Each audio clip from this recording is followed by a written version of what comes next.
Jésus. Hey, on a bientôt fini notre temps ensemble. Ouais, j'ai eu ce petit sentiment-là, moi aussi. J'ai eu ce petit sentiment-là. Je regardais mes notes, puis j'étais comme, hey, il reste un seul message à prêcher. J'ai vraiment été béni d'être parmi vous. Merci pour vos commentaires, merci pour vos encouragements, merci pour vos prières, merci pour votre confiance, merci pour votre soutien. Franchement, j'ai été plus que béni. Vous savez, des fois, on pense que le Seigneur nous envoie en mission pour bénir et on ne réalise pas qu'en chemin, c'est nous qui sommes bénis. Donc, merci. Bien qu'elle ne soit pas là, je tiens également à remercier mon épouse, sans qui cela n'aurait pas été possible. Je suis la charge de 3 jeunes enfants en bas de 5 ans.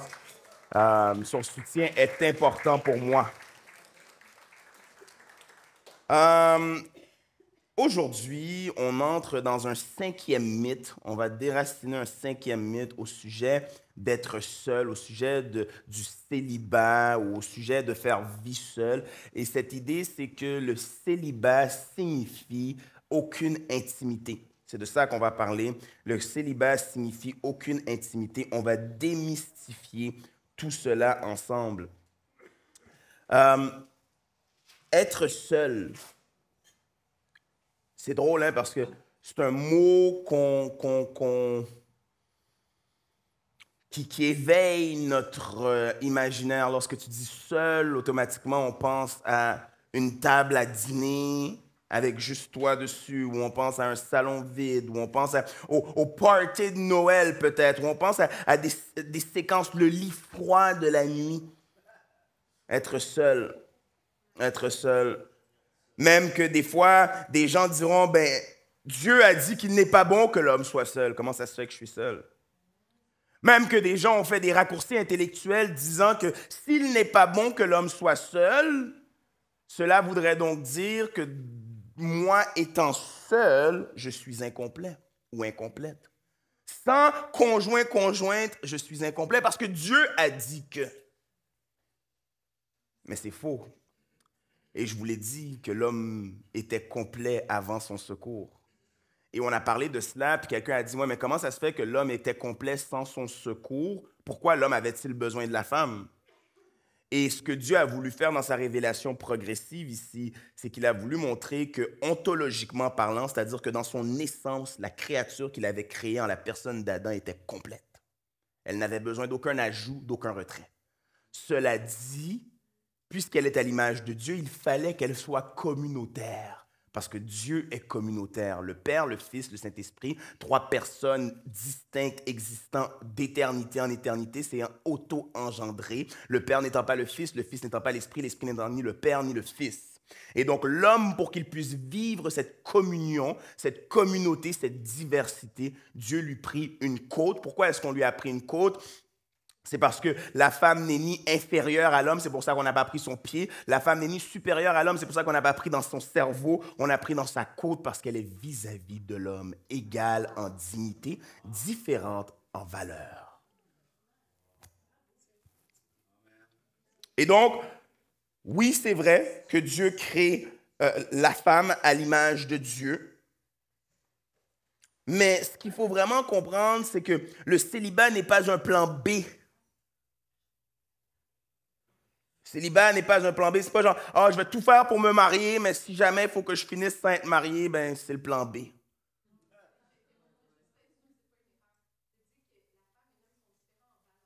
Différents valeurs en termes de leur attribut. La femme crée l'enfant, ils ont donc des rôles et des fonctions différentes, mais ils sont égaux en dignité. Ils ont la même valeur aux yeux de Dieu, ils sont imago Dei, mais différents en termes de valeur au sens de ce qu'ils apportent au lot. Ils sont complémentaires, c'est ce que j'ai voulu dire. Merci Samantha pour la rectification. L'humain n'est pas un sous-humain s'il n'est pas marié. Vous avez entendu le dire à plusieurs reprises, lorsqu'on regarde à Jésus, lui qui est l'homme parfait, il vécut de manière célibataire et cela en étant pleinement humain. Paul lui-même, l'autre qu'on regarde après Jésus-Christ dans le Nouveau Testament, dira que le célibat est un don utile à la mission.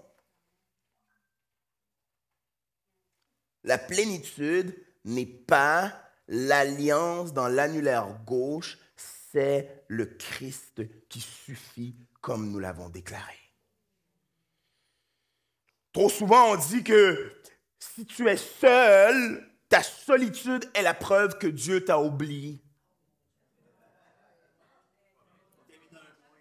T'a mis dans un coin, il te fait patienter. Il y a des choses qu'il faut que tu travailles en dedans de toi avant que tu aies l'homme, le chevalier d'argent, de ci, de ça, la femme parfaite, l'âme sœur, le oh!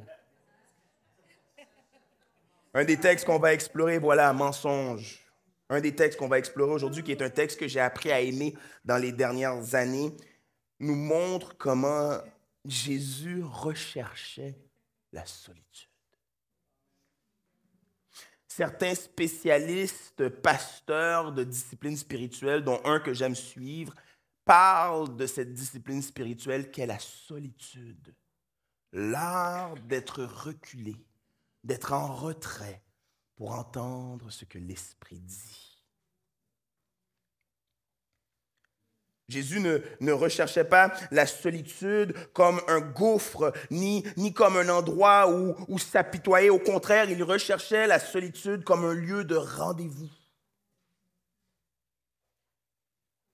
Le fait que tu puisses te sentir seul par moment, le fait que tu vives ou éprouves de la solitude n'est pas un dossier fermé, c'est une salle d'audience où le Père parle, recentre et envoie. Un autre problème que j'ai, beaucoup de problèmes là. L'intimité égale la sexualité. Et si je n'ai pas de sexualité, je ne peux pas avoir d'intimité. Et je vous l'ai raconté, je vous le répète, parce que l'être humain apprend mieux par la répétition que par l'instruction. David dira que l'amour de Jonathan lui valait mieux que l'amour des femmes, lui qui eut 3 femmes.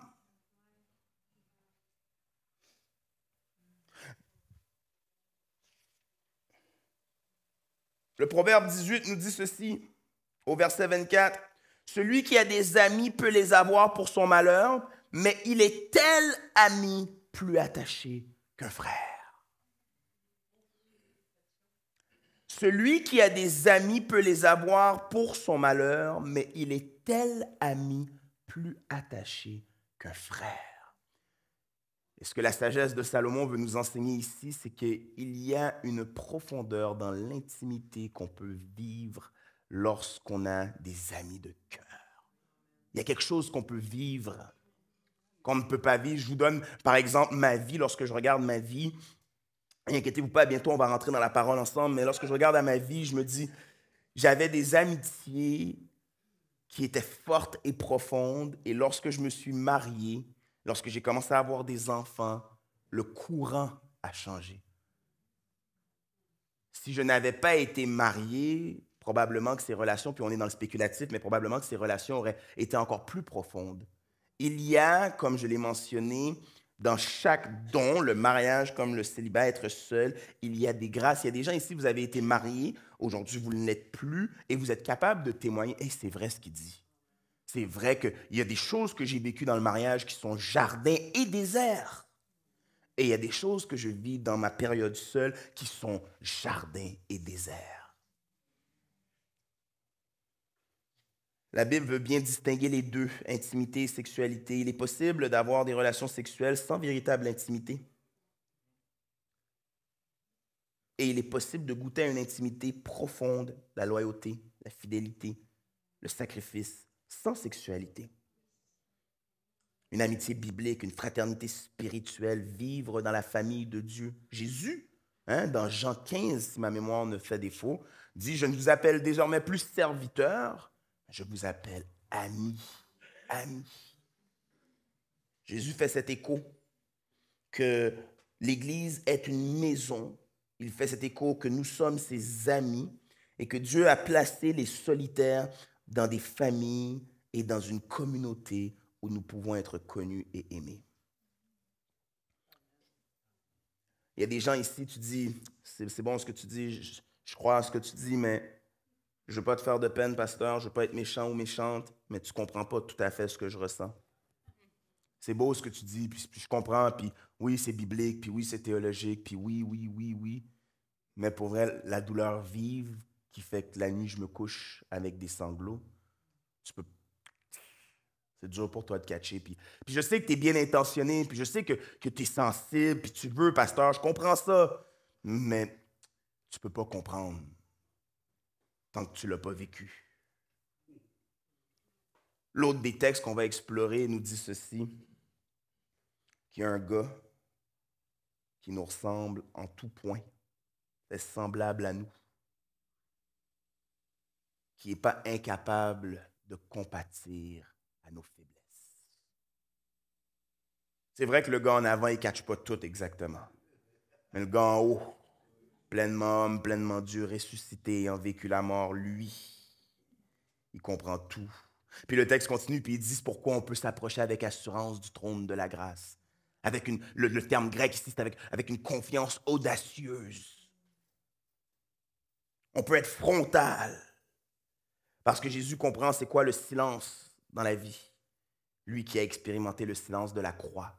Lui qui s'est écrié d'une voix forte, « Élie, Élie, lama sabachthani, mon Dieu, pourquoi m'as-tu oublié? Pourquoi m'as-tu abandonné? »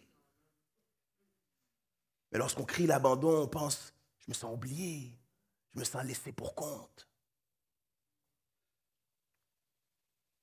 Lui, il a pris l'abandon pour que toi, jamais tu n'y passes. En lui, peut-être que tu es seul, mais jamais abandonné.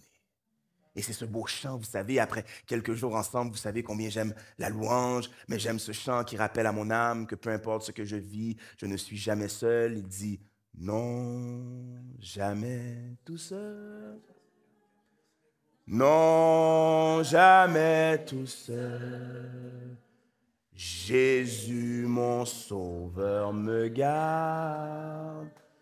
Jamais ne me laisse seul. Non, jamais tout seul. Non, jamais. Alléluia. Non, jamais tout seul. Jésus, mon sauveur. Jésus, mon sauveur, me garde. Je ne suis... Alléluia. Alléluia. Merci Seigneur. Seigneur, alors que nous plongeons nos regards dans deux textes, que ces textes soient paroles de vie pour nous. Que ces textes soient pain, bien qu'on vienne juste de déjeuner, mais que le réel déjeuner soit maintenant. Seigneur, ne permets pas que nous entrions dans ce lieu matin après matin, chapelle après chapelle, comme si c'était juste pour dire qu'on a eu une petite parole pour notre journée. Non, Seigneur, transforme-nous. Seigneur, transforme-nous, non pas à notre convenance, mais selon l'image de ton Christ, selon l'image de ton Fils bien-aimé, en qui tu as mis toute ton affection. Seigneur, transforme-nous de degré en degré, de gloire en gloire, à la conformité de qui tu es. Seigneur, que nos témoignages puissent être des lieux d'espérance et de vie pour des gens qui ne te connaissent pas. Nos vies ne servent à rien si ce n'est pour attirer, pour être des panneaux publicitaires sur l'autoroute de la vie et que des gens puissent voir la lumière du Christ. Seigneur, apprends-nous à dire comme l'apôtre Paul, ne faisant aucun cas de notre vie comme si elle nous était chère. Apprends-nous à dire comme l'apôtre Paul, je suis répandu en libation pour vous. Apprends-nous à dire comme l'apôtre Paul, je considère tout comme des excréments. Et je poursuis. Apprends-nous lorsqu'on arrivera sur notre lit de mort, à pouvoir dire comme l'apôtre Paul, nous avons combattu le bon combat. Et ce combat, c'est un combat spirituel. Ce combat, c'est le combat de toujours rappeler à notre chair que nous sommes esclaves de Dieu, que nous ne voulons pas céder aux passions charnelles, que nous voulons faire la lutte et la guerre à nos désirs de convoitise, à nos désirs idolâtres. Apprends-nous à croire dans cette vérité profonde que nous ne sommes jamais abandonné ni oublié du Dieu qui nous aima le premier. Donc alors que Warren Hervé Beaubrun s'efface et que l'Esprit Saint de Dieu nous parle, conduis-nous à l'humilité de ton nom. Donne-nous une paix, cette paix qui surpasse toute intelligence. Renouvelle notre intelligence. Oui, Jésus-Christ, nous croyons que tu es l'agneau immolé qui ôte le péché du monde. Nous croyons que tu es Seigneur et Sauveur du monde, que tu es le réconciliateur par excellence. Nous croyons que tu es le médiateur assis à la droite du Père qui intercède en faveur des saints. Nous croyons que nous sommes justifiés par toi et nous croyons que l'Esprit qui vit en nous nous sanctifie de gloire en gloire. Oui, reçois notre adoration. Amen. All right. Plongeons nos regards dans la parole de Dieu. Nous allons aller dans Marc 1. Marc 1, les versets 35 à 39. Marc 1, versets 35 à 39. C'est là que nous commencerons notre voyage. Alléluia. Gloire à Jésus.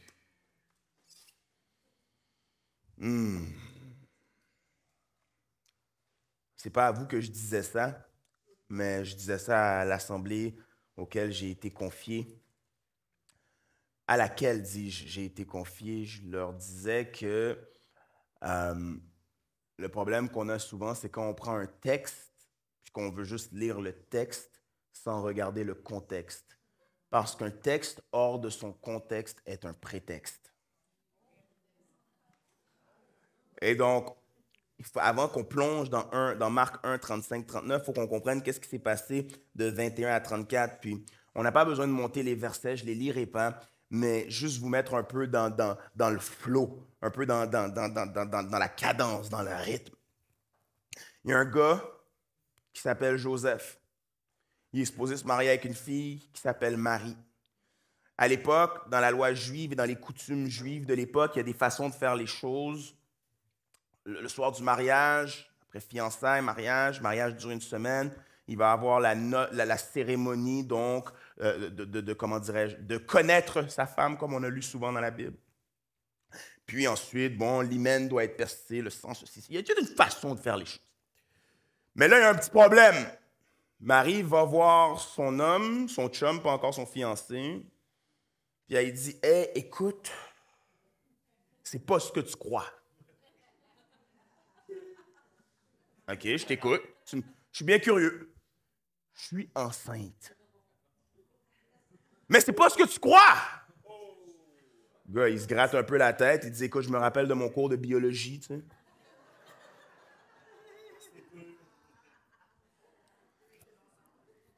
Puis, l'esprit le visite à un moment donné, puis lui fait comprendre que, hey, ça, c'est la providence de Dieu. Dieu qui montre à l'humanité qu'il veut encore travailler avec l'humanité malgré Adam et Ève. Malgré les Moïse, malgré David, Dieu travaille encore avec l'humanité.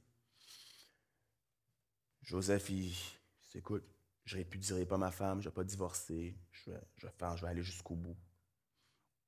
Puis l'histoire nous raconte qu'ils ont été des réfugiés. Tu sais, des fois, la façon qu'on traite les nouveaux arrivants, les sans-papiers. Faisons attention, Jésus est un sans-papier. Rappelons-nous toujours de ça. Jésus est proche des demandeurs d'asile. Ils se sont enfuis dans la nuit, ils n'ont même pas eu le temps de prendre l'album photo. Parti.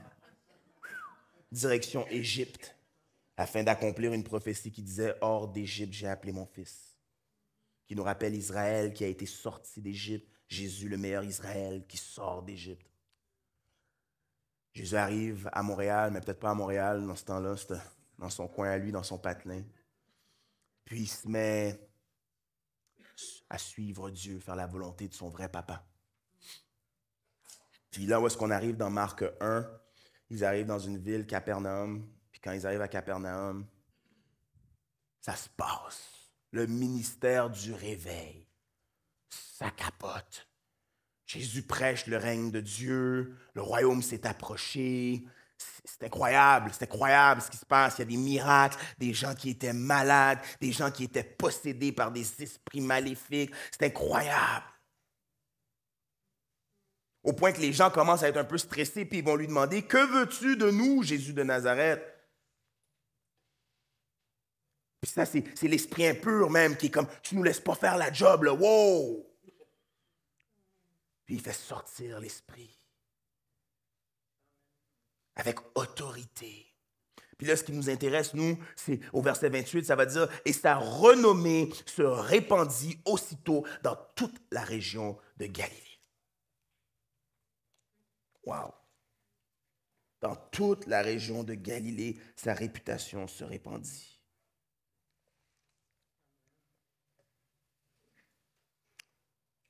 Incroyable. Là, tu peux t'imaginer, hein, après une semaine de ministère, fait du ministère au camp, puis tout le monde était comme, « Hey, t'étais bon, t'étais cool, hey, t'as dit quelque chose, ça fait du bien, waouh, c'était bon. » Puis là, tu peux t'imaginer la tête qui enfle, puis waouh! Mais Jésus, dans son humilité parfaite, qu'est-ce qu'il fait? C'est là qu'on arrive dans notre texte. Vers le matin, pendant qu'il faisait encore très sombre, il se leva et sortit pour aller dans un lieu désert, où il... C'est pour ça qu'hier, on priait. Pas juste pour prier hier, parce qu'on croit que la prière est centrale à l'exemple de notre Maître. Simon et ceux qui étaient avec lui se mirent à sa recherche. Et quand ils l'eurent trouvé, ils lui dirent, « Hey, coudonc, qu'est-ce que tu fais? Tous te cherchent. » Il leur répondit, « Ailleurs, dans les bourgades voisines, afin que j'y prêche aussi, car c'est pour cela que je suis sorti. » Et il alla prêcher dans les synagogues par toute la Galilée et il chassa les démons.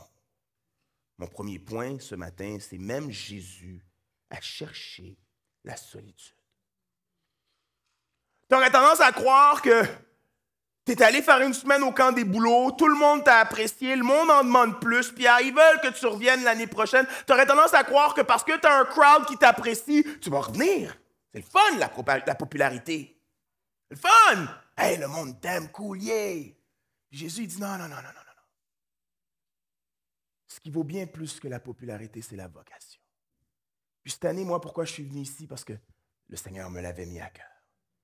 Mais si l'année prochaine, le Seigneur me met à cœur d'aller dans d'autres bourgades voisines, j'irai là où le Seigneur m'appelle. Puis, il nous fait comprendre que l'activisme et l'emprise des foules ne doivent pas être ce que nous recherchons. Regardez comment c'est intéressant. Verset 22 va nous dire, ils étaient étonnés de son enseignement car il enseignait comme ayant autorité. Verset 27, qu'est-ce qu'il va se dire? Tous furent saisis de stupeur de sorte qu'ils se demandaient les uns les autres, qu'est-ce que ceci? Une nouvelle doctrine donnée avec autorité. C'est vraiment intéressant de constater que Jésus est le maître de l'autorité. C'est vraiment intéressant, je vous ai parlé également de ce qu'on appelle les répétitions dans les textes. Au verset 3 du chapitre 1, on nous parle de la voix de celui qui crie dans le désert. Jean-Baptiste qui annonce le Seigneur. Et là, on nous dit quoi? Qu'il alla dans un lieu désert. Qu'est-ce que le désert signifie? Des fois, tu penses que tu es dans un désert de ta vie puis que c'est un lieu de punition. Mes chers amis, le désert n'est jamais un lieu de punition, mais de transformation. Élie était dans le désert et il fut transformé, il reçut un ministère plus grand, il donna une double portion à Élisée. Le peuple d'Israël fut dans un désert et du désert, il devint l'esclave d'Égypte. Il passa d'esclave d'Égypte à fils du Dieu dans la terre promise. Jésus fut dans un désert. On nous dit à un moment donné que lorsqu'il entra dans le désert, il était rempli de la puissance de l'Esprit et quand il sortit du désert, si je ne m'abuse, il était revêtu. Mais je vais être sûr de dire je vais être sûr de dire les bonnes choses. J'ai peut-être inversé Matthieu 4. Matthieu 4, on arrive. Ça nous dit ici, Jésus... Ouais, exactement. Mais attends, il y a un endroit que je cherche ici. Sinon, c'est Luc. Luc 4. On va essayer Luc 4. On va y arriver. C'est important, hein? Quand le pasteur prêche en avant le prédicateur, ouvrez toujours votre parole, examinez ce qu'il dit. Examinez ce qu'il dit. Toujours. C'est votre responsabilité. C'est ça. C'est l'inverse. Non, c'est ce que j'avais dit. Il fut rempli de l'esprit. Non, c'est Non, c'est ça. C'est ce que j'avais dit. Il fut rempli de l'esprit lorsqu'il rentre dans le désert Et lorsqu'il sort du désert, il avait la puissance. Certaines traductions vont dire qu'il était revêtu. Fait que, OK, rempli au verset 1, puis peux-tu aller au verset 14? Revêtu, voilà, c'est ce que j'avais dit. Rempli de l'Esprit en entrant, revêtu de l'Esprit. Puis ça nous montre qu'il y a une transformation qui prend part dans le désert, mais pas n'importe comment. Lorsqu'on est obéissant à la parole. Lorsqu'on cherche, dans le désert, qu'est-ce qui arrive? Il y a 3 tentations, la convoitise de la chair, la convoitise du pouvoir, le descend, dis-lui de tomber, puis il ne va pas te laisser heurter, etc., etc. Puis, il résiste à la tentation. Il y a un lieu de transformation dans le désert, mais je ne veux pas aller trop loin pour ne pas m'écarter. Ce que je veux surtout nous faire comprendre, c'est que la nature de la solitude de Jésus dans Marc 1, elle est intentionnelle. Il a voulu, pendant qu'il faisait encore très sombre, aller. Il choisit. Elle est relationnelle parce que la raison pourquoi il se mit à l'écart, c'était pour pouvoir prier loin du bruit. Il aspirait à cette relation avec le Père. Et elle est formatrice. C'est pour cela que je suis sorti. Il faut que tu connaisses ton but sur terre. Quel est ton but sur terre? Pourquoi est-ce que tu existes? Oui, nous qui sommes en Christ, croyons que c'est pour glorifier Dieu le Père, par la puissance de l'Esprit qui vit en nous. Cela dit, je pense que de manière un peu plus temporelle, un peu plus petit, un peu plus micro, on a aussi un but concret. Moi, je sais que mon but, c'est de prêcher la personne et l'œuvre de Christ, une conversation significative à la fois, par le biais de l'accompagnement spirituel et d'implantation d'église. Qu'est-ce que ça fait de connaître son but sur terre? Ça fait focus. Il y a des endroits où on m'appelle à aller. Tout le monde te cherche, le big, let's go! Non, ce n'est pas mon appel. Mon appel, il est là. D'être capable de comprendre que l'état dans lequel on se trouve a un appel. Si tu es marié, il y a un appel. Si tu es seul, il y a un appel.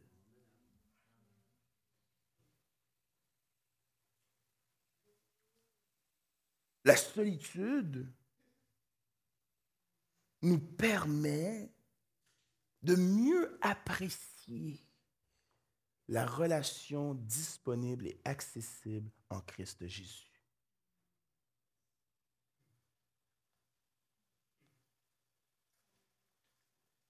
La solitude n'est pas obligatoirement, forcément ou nécessairement un vide. Elle peut être ce lieu désert où Dieu transforme et où Dieu donne vocation pour nous envoyer sur l'appel de sa mission.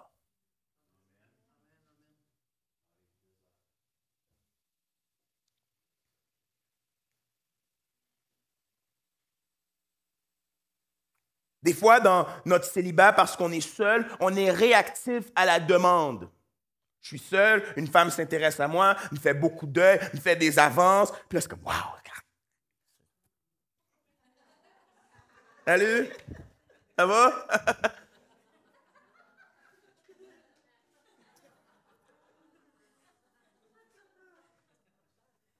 Des fois, on est réactif au succès, ça a marché, let's go, regarde.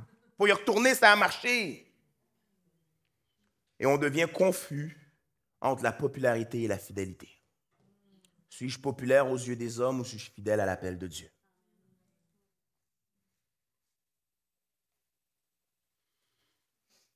Lorsqu'on traduit ce texte, si on le traduit du grec et qu'on comprend vraiment le texte où il pria, le temps de verbe français n'est pas assez bon pour le grec initial, où est-ce qu'il était en train de prier.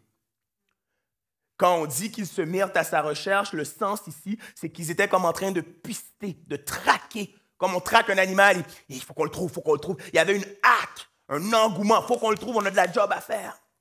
Et lorsqu'ils l'ont trouvé, ce qu'il faut comprendre dans la trame narrative, c'est qu'ils l'ont trouvé qui priait. Fait qu'ils arrivent, on peut imaginer la scène, ils arrivent, Jésus est peut-être prosterné selon la coutume, il prie. Puis là, ils n'attendent pas qu'ils finissent. Il l'interrompt. C'est un peu ça le sens des temps de verbe. Il est hey, le gros, qu'est-ce que tu fais? Wow! On te cherche, let's go, let's go! Puis lui, il leur dit, all right, c'est good, je suis content que vous soyez arrivés, vous arrivez au bon moment, on s'en va là-bas. Et on t'a dit que tout le monde... Voilà. Focus. Que notre saison de vie soit un lieu de focus où Dieu se glorifie. Je me rappelle, jeune chrétien, il y avait un concept qui me fascinait beaucoup, puis dans mon légalisme, j'ai essayé de le mettre en place. Mais vous savez, quand on est légaliste, ça ne dure jamais assez longtemps. C'est dur d'être légaliste, là. C'est dur, vraiment dur. Mais c'est pas une bonne chose, mais c'est dur. Puis j'étais comme, hey, je vois souvent dans la Bible, tu sais, là, les saints, là, les hommes de Dieu, là, les vrais, là. Ils prient toujours très tôt le matin. Moïse allait très tôt à la montagne. Il y a de quoi dans le tôt, là. Moi, là, je me mettais une alarme, puis j'essayais de me prier. Il était 5h30, j'avais 23 ans, j'étais en appart. Seigneur Jésus, merci pour... Je me réveillais 7h. Wow, faut que j'aille travailler. Oublie ça. Mais j'étais plein de volonté puis de zèle. Mais tu sais, quand tu es chrétien depuis longtemps puis que tu te laisses travailler par le Saint-Esprit, pas quand tu es rigide, mais quand tu te laisses travailler, tu es ouvert par l'œuvre de l'Esprit. À un moment donné, tu viens à mieux comprendre les choses. Puis là, je suis venu à comprendre que très tôt le matin ne signifie pas légalistiquement 5h26. Ce que ça signifie, c'est la première chose que tu fais. OK, la première chose que je fais. Depuis, la première chose que je fais le matin, c'est remettre à Jésus ce qui est à Jésus.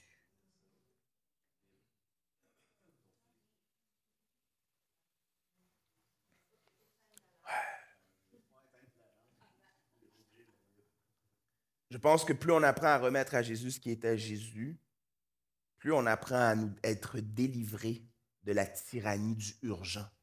Tu sais, à job, là, tu avais prévu ta journée, tu avais enligné tes affaires, tac, tac, tac, tac, tac, tac. Puis là, à job, là, plein d'incoming, plein d'intrants. Hey, qu'est-ce que tu fais? Tu travailles sur quoi, là? Peux-tu me faire ça? Hey, excuse-moi, faut que tu fasses ça. Faut que tu fasses. Puis là, tu es tout le temps en train de gérer des urgences. Je ne dis pas qu'il n'y a pas le temps pour certaines urgences, mais tout ne peut pas être urgent parce que si tout est urgent, rien n'est urgent. Et j'aime comment Jésus ne s'est pas laissé déranger ou dire ce qui était urgent. Ce qui était urgent, c'était de suivre la volonté du Père. Et Jésus est cohérent. Pas un tout croche, là, il est cohérent. C'est le même Jésus qui a dit, qui est mon Père? Qui sont mon Père et mes frères? Ou qui sont mon Père et ma mère? Qui est ma famille? Puis là, on dit, ben eux autres, ta famille de charpentier, puis tout, puis tout, puis tout. Non, ma famille sont ceux qui font la volonté du Père. Ah! Il est cohérent. C'est le gars qui dit, là, je vous vois, là, vous autres, ma gang de snoro, vous allez arriver au ciel, vous allez dire, Jésus, Seigneur, Seigneur. Vous êtes qui, vous autres? Mais non, on parlait de toi, on a chassé des démons en ton nom, dadali, dadada. Je ne vous connais pas. Je ne vous connais pas. Être connu de Dieu, c'est de vivre cette relation, cette proximité avec lui lorsque nous sommes dans la solitude, lorsque nous sommes dans des lieux déserts, lorsque nous ne savons pas où aller après un bon coup, par exemple. Le Seigneur est à nos trousses, prêt à nous révéler sa volonté. Bon, vous êtes un peu trop jeune pour savoir de quoi je vais parler, mais il y a une époque, avant que tout soit numérique, quand on faisait des photos, il y avait un endroit qu'on appelait une chambre noire. Mais je sais que peut-être ça va... Moi, je me rappelle dans mes cours d'art et com, on avait une chambre noire où est-ce qu'on développait des photos. Wow. Ouais. Ouais. Petite lumière rouge. Travaillait le filigrane de la photo, trempait ça.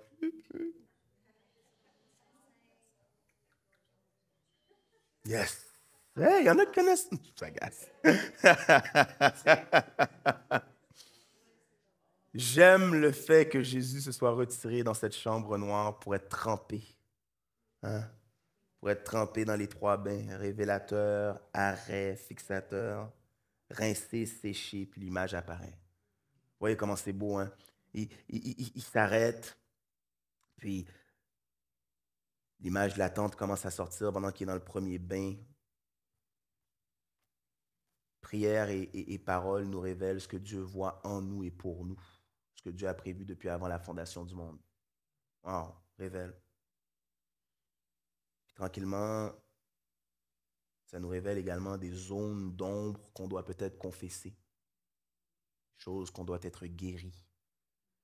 J'entends la voix de l'Esprit qui nous dit, veux-tu être guéri? Ensuite, on trempe dans le bain d'arrêt où on veut stopper le processus pour ne pas tout brûler. Et je pense que le désert où Jésus allait était ce lieu où on met un frein à la tyrannie. Le bruit sans cesse. C'est là qu'on s'arrête pour respirer et entendre. Ensuite, dans le bain fixateur, on veut rendre l'image fixée, on veut la rendre durable. Et je pense que dans la présence de notre Papa Céleste, l'appel se fixe, puis c'est là qu'on est capable de dire « allons ailleurs ».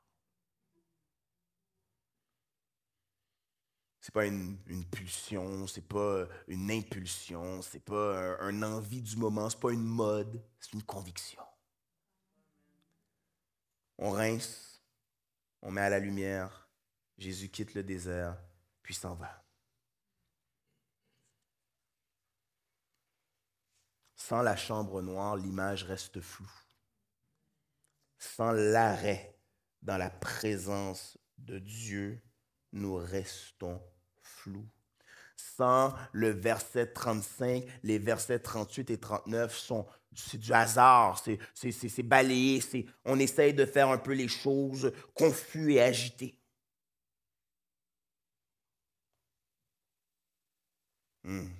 Même Jésus recherchait la solitude parce qu'il avait compris que la solitude n'égalait pas l'isolement.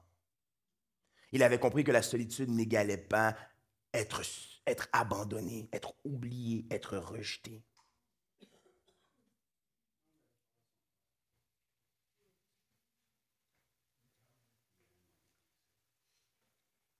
Je veux t'encourager. Je veux t'encourager. Au lieu de courir après toutes sortes de futilités. Puis je ne dis pas que c'est futile d'attendre et d'espérer un compagnon de vie. Ce n'est pas ce que je dis. Je dis juste qu'il y a un chant qu'on chante des fois, nous, à l'église, qui s'appelle « Je cours vers le Père ». Juste nous encourager à courir vers le Père. Nous encourager à peut-être que une des choses que tu devrais faire en te réveillant avant de prendre ton téléphone puis voir si tu as reçu un message texte ou si tu as reçu des notifications, puis voir s'il y a quelqu'un qui te voit.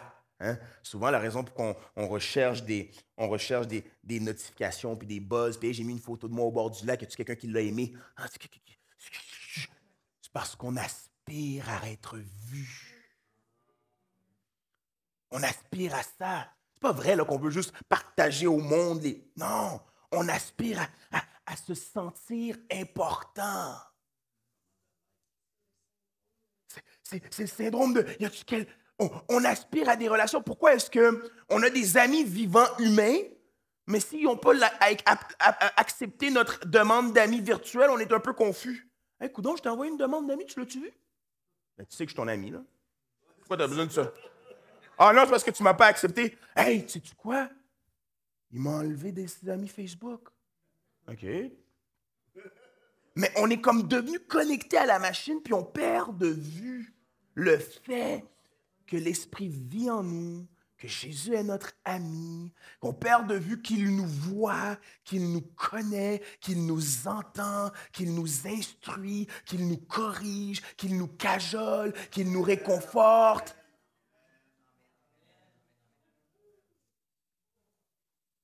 Je veux nous encourager à ce que la première chose qu'on fasse le matin lorsqu'on se lève, c'est aspirer à être dans sa présence. Si je ne l'avais pas expérimenté, je ne l'enseignerais pas. Les jours où ma vie va le plus mal, c'est les jours où je suis loin de Dieu. Hein, ça arrive à un pasteur d'être loin de Dieu? Les jours où je suis submergé par le train-train de la vie puis que je ne prends pas un temps d'arrêt avec le Seigneur. Pas le temps, je me suis réveillé en retard, il faut que je m'occupe des kids, il faut que je m'en aille, travailler. Je ferai ma routine plus tard. Je pense pas que le diable il rit de moi. Il le sait, là. Ah ouais, plus tard? Clin d'œil. Watch-toi plus tard. Piou, piou, piou. Hey, pasteur, est-ce que je peux te parler? J'ai une urgence, je vis une crise avec mon fils. Piou, piou, piou. J'arrive à 9h le soir, 10h le soir, je suis canné, j'ai plus le goût de rien.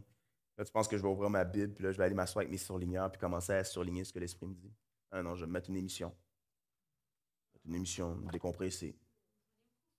Je vais aller me coucher, prendre une douche, faire le vide, déboucher un petit breuvage. Ah ouais, c'est vrai. Si on n'est pas intentionnel, on se fait submerger. Je veux t'encourager. Peut-être que toi, tu es divorcé, tu es en deuil ou en reconstruction. Je veux t'encourager à avoir une liturgie de lamentation. C'est important de se lamenter. Je sais que dans notre monde stoïque, on ne croit pas en ça. Dans notre monde stoïque, il faut être fort. Pas le temps de pleurer. Voyons donc, shake it off. Let's go, on avance. Non, non.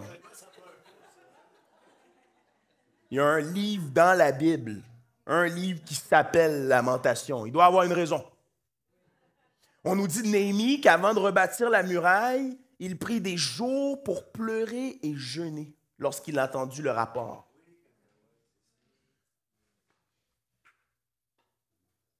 Peut-être que toi, tu es dans cette saison, ton désert, c'est le lieu de la lamentation. Pourquoi, Seigneur? Jusqu'à quand, Seigneur? Pourquoi moi, Seigneur? Pourquoi moi, ça n'a pas fonctionné? Pourquoi je me suis marié 3 fois puis je suis rendu là? Pourquoi moi, j'ai perdu mon mari ou mon épouse? Seigneur, je veux me confier à toi. Parce que je crois que tes bontés se renouvellent chaque matin. Parce que je crois que tes compassions ne sont pas à leur terme. Puis peut-être que toi, tu as eu un mariage, ils vécurent heureux, tu as été marié 40 ans, 50 ans, puis tu viens de perdre ton bien-aimé ou ta bien-aimée, puis tu es dans ce premier deuil, cette première saison de solitude. Et même là, l'Esprit dit, le bras de Dieu n'est pas trop court. J'aime le fait que la bonté renouvelée de Dieu, on est combien ici aujourd'hui? 1, 2, 3, 4, 5, 6, 7, 8, 88. Du monde compte plus vite que moi. J'aime le fait que la bonté renouvelée de Dieu, c'est pas du tout ski, c'est pas un one size fits all, une grandeur pour tous. Il y a dans ce lieu 88 bontés renouvelées, faites sur mesure, individuelles, uniques.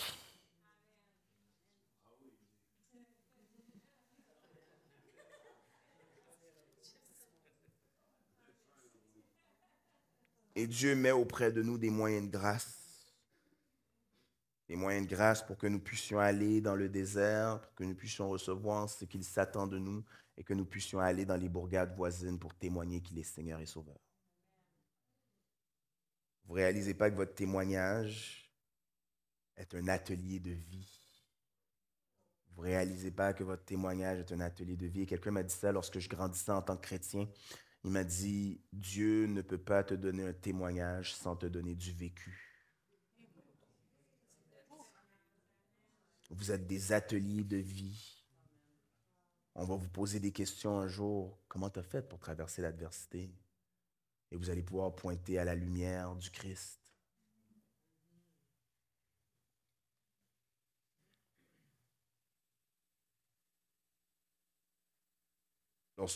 Lorsque tu es une personne divorcée, ton désert n'est pas un bannissement.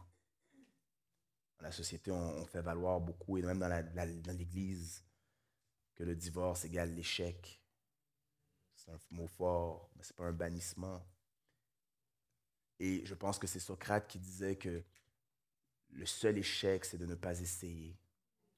Et si on transforme Socrate pour nous faire, nous, paroles chrétiennes, le seul échec, c'est de ne pas essayer d'être à l'image de Christ.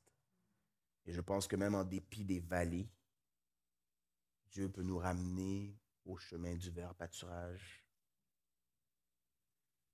Dans le prochain texte qu'on va explorer, on voit comment Jésus nous comprend et nous envoie. Puis, il y a des gens pour qui, tu sais, toute cette histoire, c'est pas tant que je me sens rejeté, abandonné, c'est pas que je me sens malheureux, c'est juste que des fois, je suis fatigué.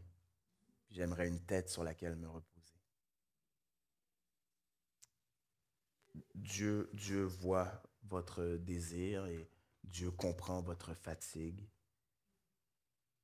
Le seul hic des fois qu'on vit, c'est qu'on recherche ce qu'on demande ailleurs de ce qui nous est offert.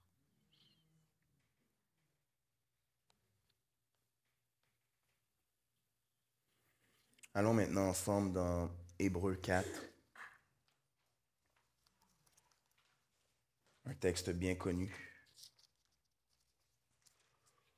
où l'auteur veut nous encourager à ne pas endurcir notre cœur. L'auteur veut nous faire comprendre que nous sommes appelés à entrer dans le repos que notre Israël nous a obtenu. C'est ça qu'il dit, si tu regardes chapitre 3 jusqu'à chapitre 4, où est-ce qu'on va être, c'est ce qu'on entend, Jésus-Christ qui est le meilleur Moïse, le libérateur par excellence. Jésus-Christ qui est à la fois meilleur Moïse et qui est terre promise. En Jésus-Christ, nous obtenons le lait et le miel, l'abondance et le repos. C'est vraiment intéressant, puis ça c'est une promesse pour votre âme. C'est une promesse pour votre âme. Puis vous savez quoi, je ne vais même pas dire pour votre âme, pour notre âme. Parce que c'est pour moi aussi. Hébreux 4, je vais lire 14 à 16, mais je vais me concentrer un petit peu plus dans 15. Puisque nous avons un grand souverain sacrificateur ou grand prêtre qui a traversé les cieux, Jésus le Fils de Dieu, tenons fermement la confession de notre foi. Car nous n'avons pas un souverain sacrificateur incapable de compatir à nos faiblesses, mais il a été tenté comme nous à tous égards, sans commettre de péché. Approchons-nous donc avec assurance du trône de la grâce en vue d'un secours opportun. Wow! C'est riche ce texte. Il y a un mouvement, hein, quand on regarde le mouvement structural, là, quand on regarde comment c'est fait, il commence en nous disant, tenons ferme. Verset 14. Tenons ferme. Le langage ici, c'est l'idée de saisir, d'agripper.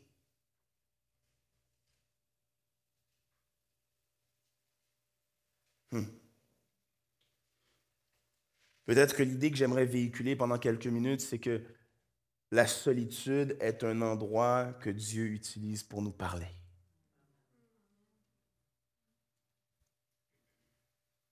Le mouvement, quand tu regardes le mouvement narratif, il va dire, on peut descendre un peu, s'il vous plaît. Il va dire, tenons ferme encore un peu toujours, jusqu'à 14 à 16.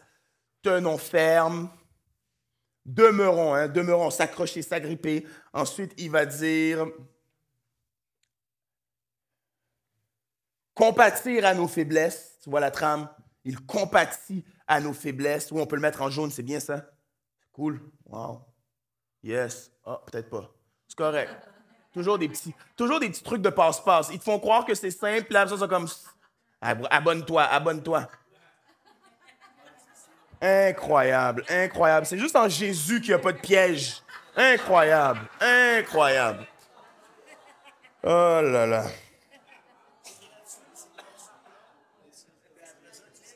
Merci. OK, on va laisser faire surligner. Donc, demeurons fermes, compatir à nos faiblesses, approchons-nous. Wow. Au centre de la trame, il y a Jésus. Toi, tu essaies de t'agripper aussi bien que faire se peut. Jésus qui est là et qui te regarde avec un regard rempli d'empathie et de compassion.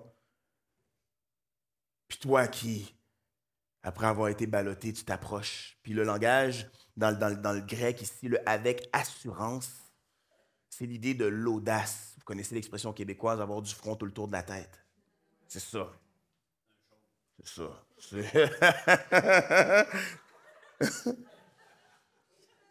Puis, voici ce que le texte nous fait comprendre. Il nous fait comprendre que Jésus nous ressemble. Chaque catégorie. Tu sais, il y a des gens qui disent « Ouais, mais le texte, il ne dit pas que Jésus a été tenté sexuellement. On n'en trouve pas dans la Bible de tentation sexuelle. » C'est vrai, c'est vrai. Qu'est-ce qu'on peut répondre à cela?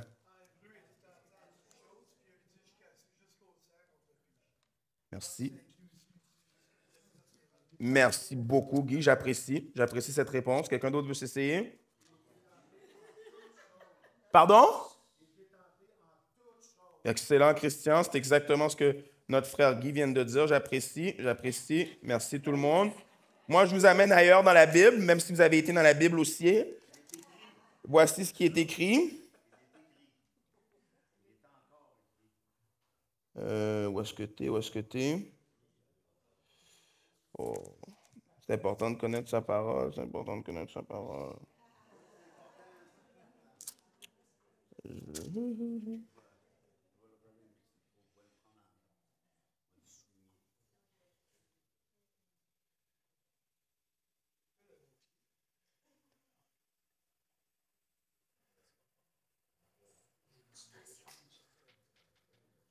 Je ne le trouve pas pour vous.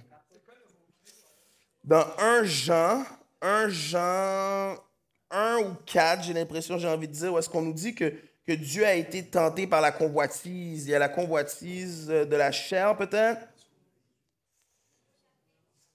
Non, pas Hébreux 4,15. On va chercher ensemble un petit exercice, c'était pas prévu. Celui qui le trouve a 2 morceaux de robot. Ouais, il a été tenté. Jésus la convoitise, Jésus convoitise.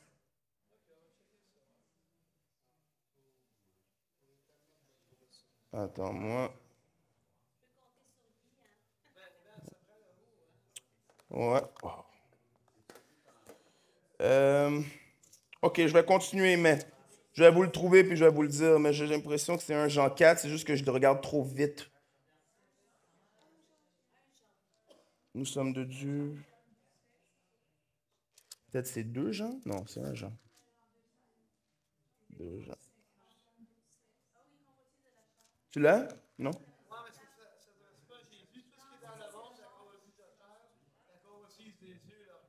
Voilà, oui, c'est bon, c'est ça que je veux. 2, je n'étais pas au bon endroit. Merci, bravo! Oui!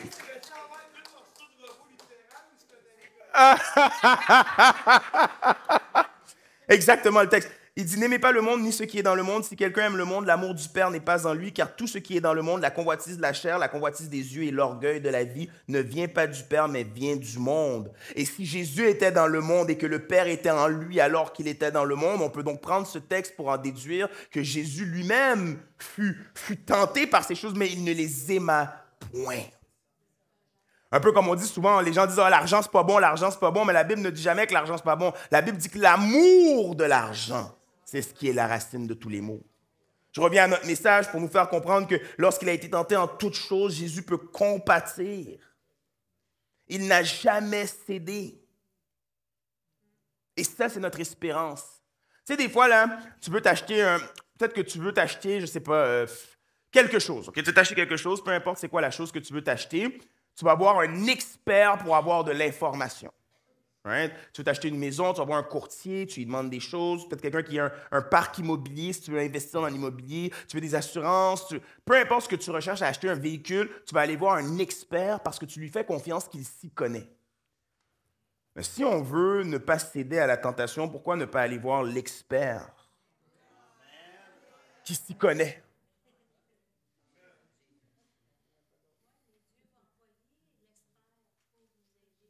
Absolument, mais je pense qu'on doit commencer par aller le voir. Seigneur, aide-moi. Je rush. Seigneur, aide-moi. Peu importe c'est quoi. Puis ensuite, Dieu met des stations de ravitaillement, un peu comme quand tu fais un marathon. Tu fais un marathon, puis il y a des stations de ravitaillement pour que tu reprennes un peu, soit de l'électrolyte, soit... Tu sais, tu en as besoin. Fait qu'à même titre, Jésus nous met des stations de ravitaillement sur le chemin de notre marche.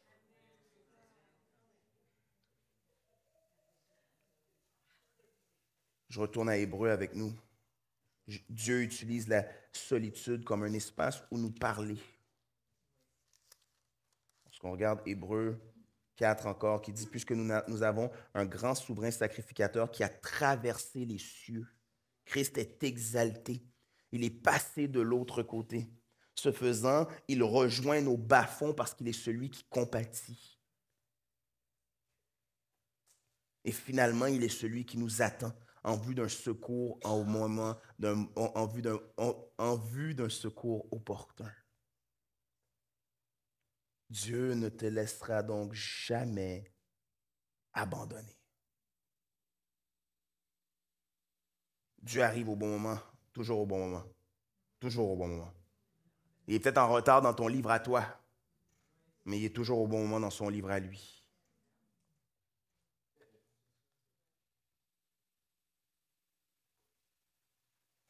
Ça me fait penser à Élie. Ça me fait penser à Élie qui était en dépression, qui demandait la mort. Et puis, Dieu lui envoie un ange qui lui dit « mange et bois ». Tu sais quoi? Des fois, la meilleure chose que tu peux faire dans ta solitude, c'est manger et boire. Des fois, la meilleure chose que tu peux faire dans ta solitude, c'est dormir. Des fois, la meilleure chose que tu peux faire dans ta solitude, c'est rester en silence. Des fois, on cherche le miracle. On cherche le boum boum, le tonnerre, le bah.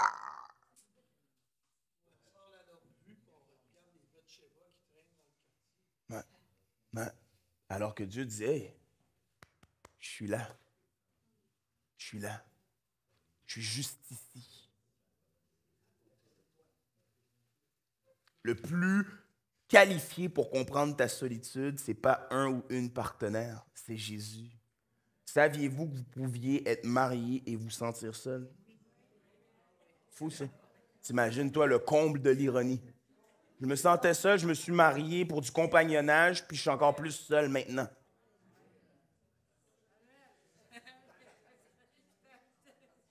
La seule réponse à notre besoin, la seule réponse à nos besoins, c'est Jésus.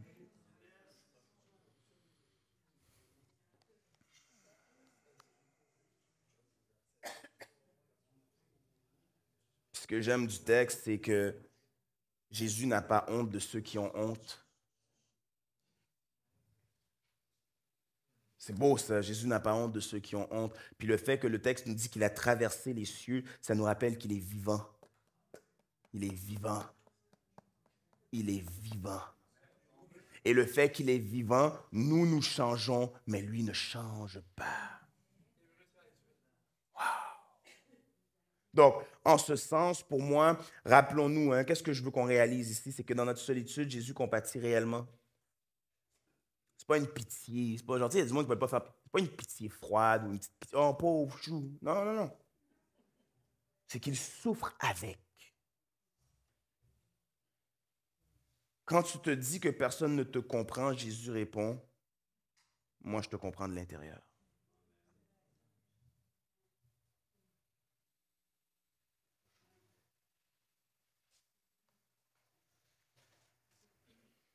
Et j'aime le fait qu'on peut s'approcher avec assurance, pas avec une arrogance, mais c'est cette liberté qui vient de l'enfant. Moi, mon fils, des fois, il vient me voir, il me demande des affaires, je suis comme, hey, wow.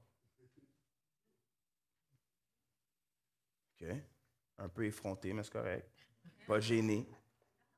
Mais c'est de ça qu'il parle. C'est l'enfant qui vient sans masque.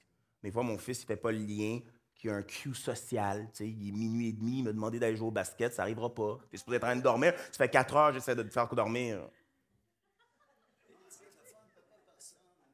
Mais il le fait avec assurance qu'il va obtenir une réponse. Des fois, la réponse n'est peut-être pas ce que tu t'attends à recevoir, mais Dieu te donne toujours la meilleure réponse pour ton âme. Et le mot secours, si je ne m'abuse, a la même racine que ce qu'on retrouve dans Luc 1, lorsque Siméon va dire que ses yeux ont vu le salut d'Israël. Jésus est le secours opportun. Des fois, on pense que le secours opportun se matérialise dans d'autres manières. Mais le secours opportun dont le grand prêtre nous donne accès, c'est lui-même. Il est le secours.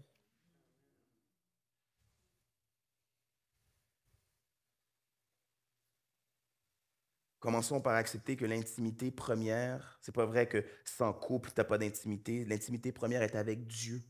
Il s'agit d'être vu, connu et aimé. Et de là vont découler des amitiés profondes. Dans l'Église, idéalement. Puis je comprends qu'on a des amis qui ne sont pas croyants. Puis c'est important des fois d'avoir des amis non-croyants pour pouvoir leur prêcher l'Évangile. Mais rappelons-nous, notre appel premier est dans l'Église. Je ne dis pas que nous devons être isolés du monde. Je dis tout simplement, comme le dit Galates 6,10, en toute occasion, faites du bien autour de vous dans la maison de la foi d'abord. Nos frères et sœurs, notre vraie famille, elle est ici. Quand vous vous retournez, là, vous regardez les gens autour de vous, dites-vous, on va passer pas juste des semaines au camp ensemble, l'éternité dans la félicité de Dieu. Je vois le temps qui file. Vous savez, hein, toujours ça, c'est toujours ça.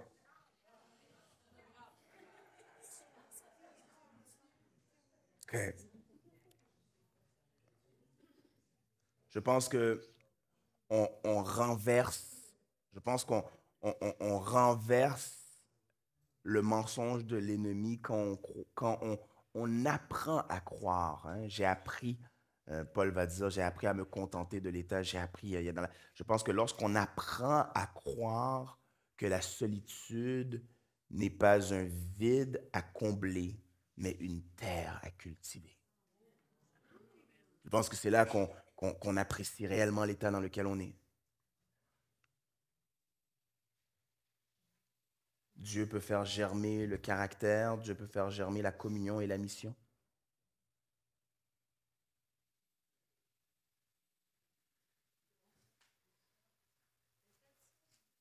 La solitude n'est pas un vide à combler, mais une terre à cultiver.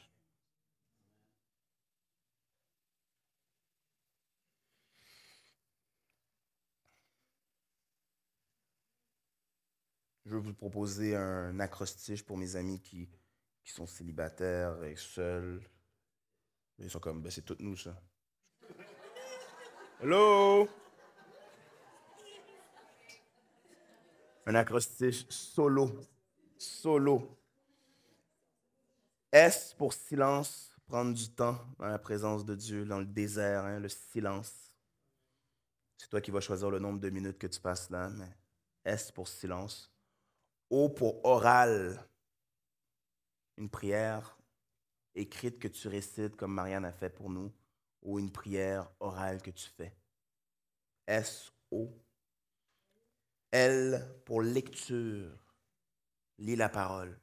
Un psaume, un proverbe, un petit texte de l'Évangile, lis la parole. Et finalement, le dernier O, obéis. Dieu parle. Dieu parle. Dieu va te donner une idole à déraciner. Dieu va te donner une personne à qui te réconcilier. Dieu va te montrer une personne qu'il veut pour ta vie. Hein, ça se peut, ça aussi. Solo. Euh, solo. O, obéis.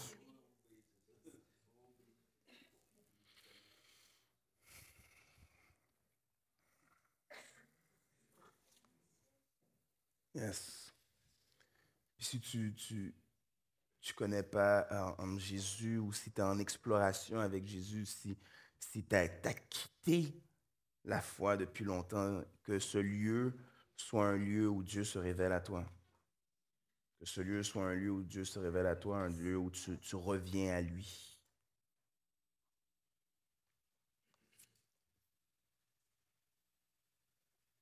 Je vous encourager à demander à Dieu de vous révéler des amis de cœur. Seigneur, révèle-moi les amis de cœur, les amis précieux que tu as pour moi. Tu sais, des fois, tu arrives à un certain âge, puis tu sens que ton temps y est passé. Ouais, j'en dirais que je suis comme, j'ai une succession de mini-deuils. Avant, je pouvais faire ça tout seul comme ça. Maintenant, c'est. Avant ça, ça me demandait tant d'énergie. Maintenant, c'est. Avant ça. Puis puis une succession de mini-deuils, puis moi, le texte qui me fait beaucoup anticiper mon âge âgé si Dieu tarde sa venue, c'est le fameux Caleb, 85 ans, plein de vigueur, qui voulait encore plus aimer Jésus. Ça, je pense que c'est un appel pour nous, peu importe les saisons de vie qu'on traverse, de si je suis encore vivant, Dieu n'a pas fini avec moi.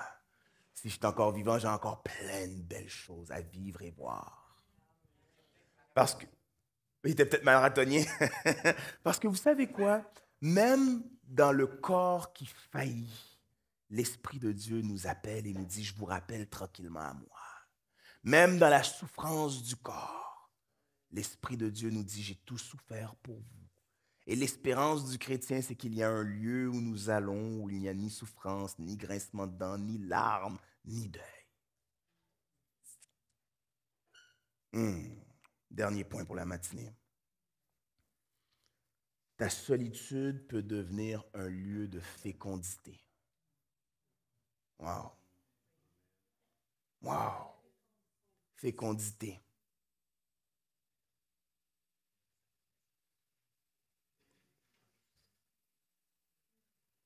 C'est incroyable de voir que Jésus s'en va dans un lieu désert, seul, prier, puis de là, quand les gens arrivent, il reçoit une direction, puis ça va faire du ministère pour que d'autres âmes soient sauvées. Pour chaque âme qui est sauvée, la Bible nous dit qu'il y a une fête dans le ciel. On se réjouit.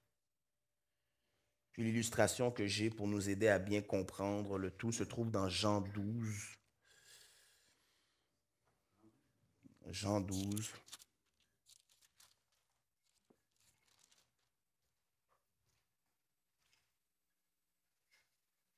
Puis il y a des Grecs qui veulent voir Jésus. Jésus va annoncer sa mort. Jean 12, versets 23 à 26. Jésus leur répondit, l'heure est venue où le Fils de l'homme doit être glorifié. En vérité, je vous le dis, si le grain de blé ne tombe en terre et ne meurt, il reste seul. Mais s'il meurt, il porte beaucoup de fruits.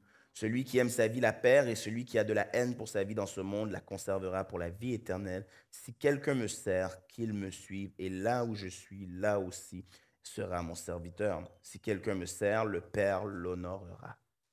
Wow! Wow! C'est intéressant de réaliser que notre mort produit de la vie. De réaliser que lorsque nous renonçons à nous-mêmes, nous sommes porteurs de fruits.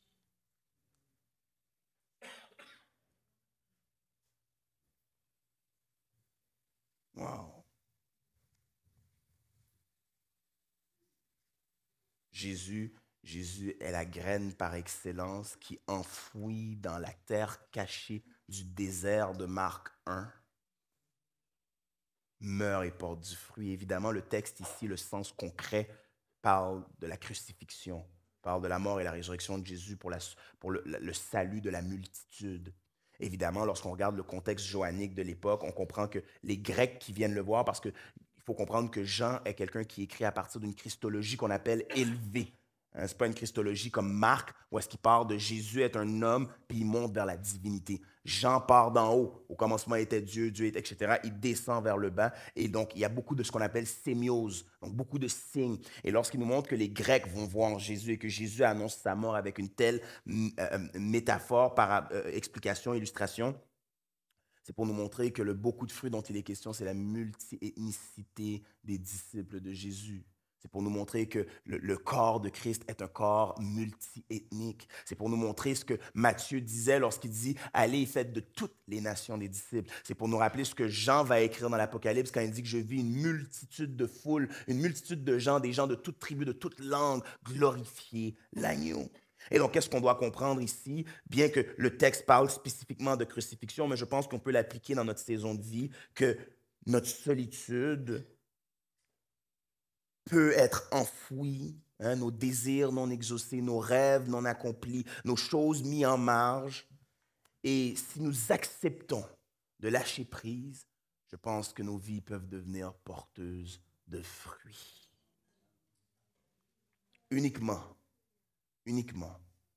lorsque nous nous joignons, nous nous unissons à Christ et à sa solitude,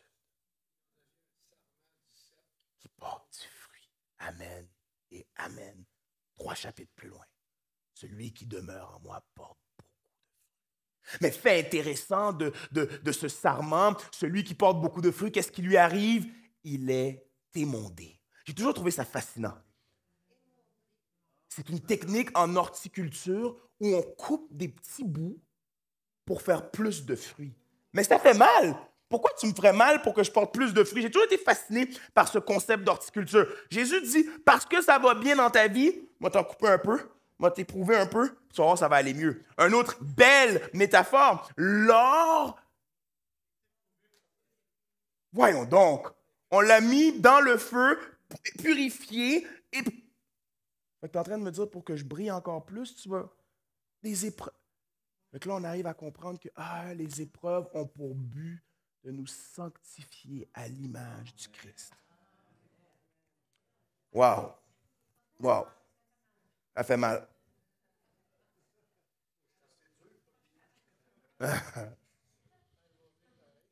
C'est intéressant, hein? Réaliser comment la graine, si elle ne meurt pas, elle reste seule.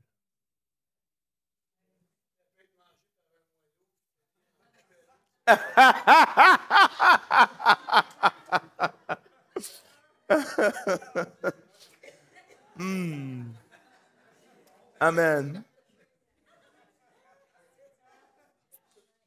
En conclusion,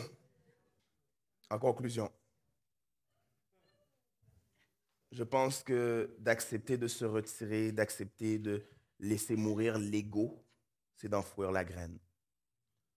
Je pense que lorsque nous mourrons à nous-mêmes, c'est que nous voulons vivre pour Christ. Je pense que ça, c'est le renoncement qui aime. Aimer Jésus plus que la romance. Plus que l'image de soi ou plus que l'hyperactivité. Et je pense qu'ensuite vient le mouvement de l'attente. D'être patient en vue du secours opportun, au temps convenu. Parce que Dieu travaille dans le caché, ce que nous ne voyons pas sous la terre. Les racines prennent forme, il y a du travail qui se fait. Oui. Oui.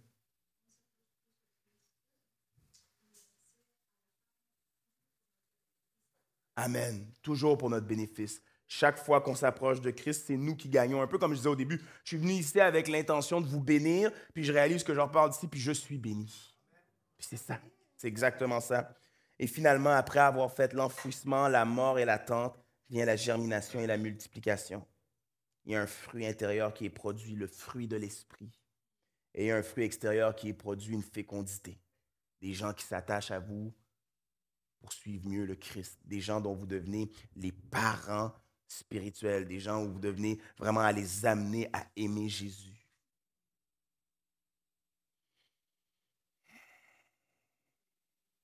Qu'est-ce que je peux dire avant de prier?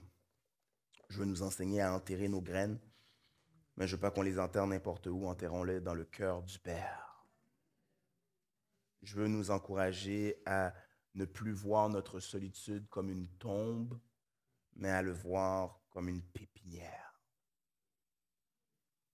Et donc, Seigneur, nous te louons, nous t'exaltons, nous te célébrons, nous t'adorons,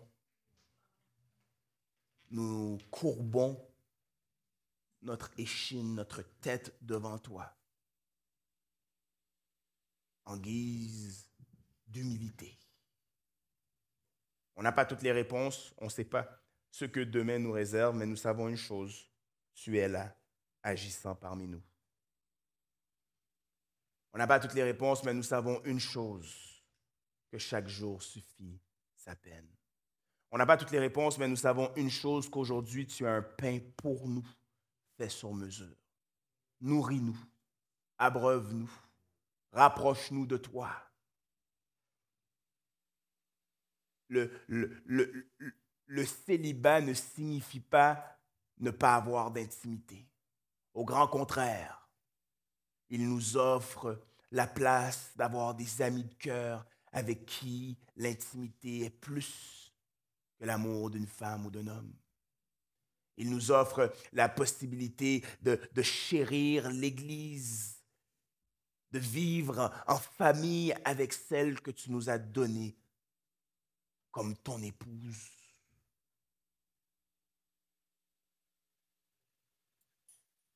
Seigneur, apprends-nous à mourir à nous-mêmes et à vivre pour toi.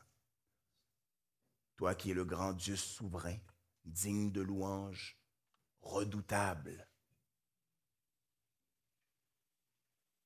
Merci. Merci. Un bien trop petit mot pour un si grand Dieu. Alors entends nos cœurs, nos esprits qui te louent. À toi la louange, l'honneur, la puissance, le règne et la gloire pour tous les siècles, Jésus. Amen et amen. C'était la parole de Dieu pour ce matin.